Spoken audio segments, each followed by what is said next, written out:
Comme je ne peux me servir que d'une main, la droite, pour être droitière, je conduis un véhicule que j'ai fait adapter par une commande au volant, une poignée avec une boule servant les clignotants, les essuie-glaces, les pleins phares et le klaxon.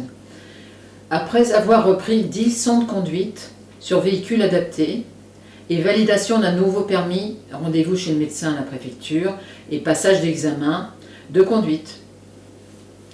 Je souhaitais être rapidement autonome et c'est ce qui a motivé l'achat en leasing d'une voiture neuve avec une garantie pour éviter les désagréments de panne ou autres.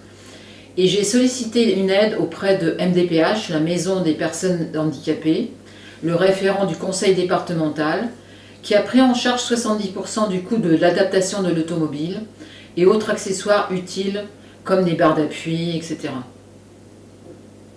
Comme je le dis souvent, il faut avoir un peu d'argent de côté quand on se retrouve en situation de handicap, car il existe des aides, appelées prestations de compensation du handicap, qui sont allouées par le conseil départemental.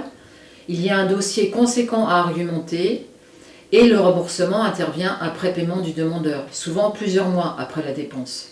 Bien sûr, sur justificatif, il faut donc pouvoir avancer les fonds.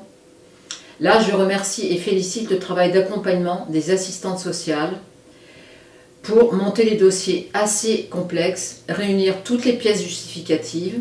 Bien souvent, les rendez-vous se sont passés à mon domicile pour prélever les documents, car il est difficile pour moi de fouiller dans des dossiers papier d'une seule main. Vive l'ère du numérique, mais c'est beaucoup plus fatigant pour le cerveau. Côté assurance, no comment, nada.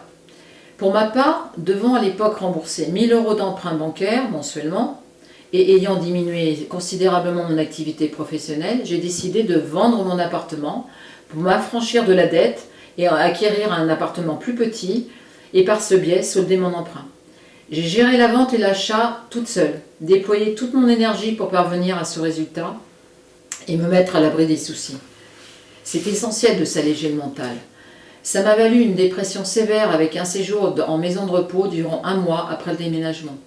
Mais ça m'amène aujourd'hui à dire, il ne faut rien lâcher. Je récupère encore. Certes, ce parcours du combattant est coûteux en énergie et en effort, mais le jeu en vaut la chandelle.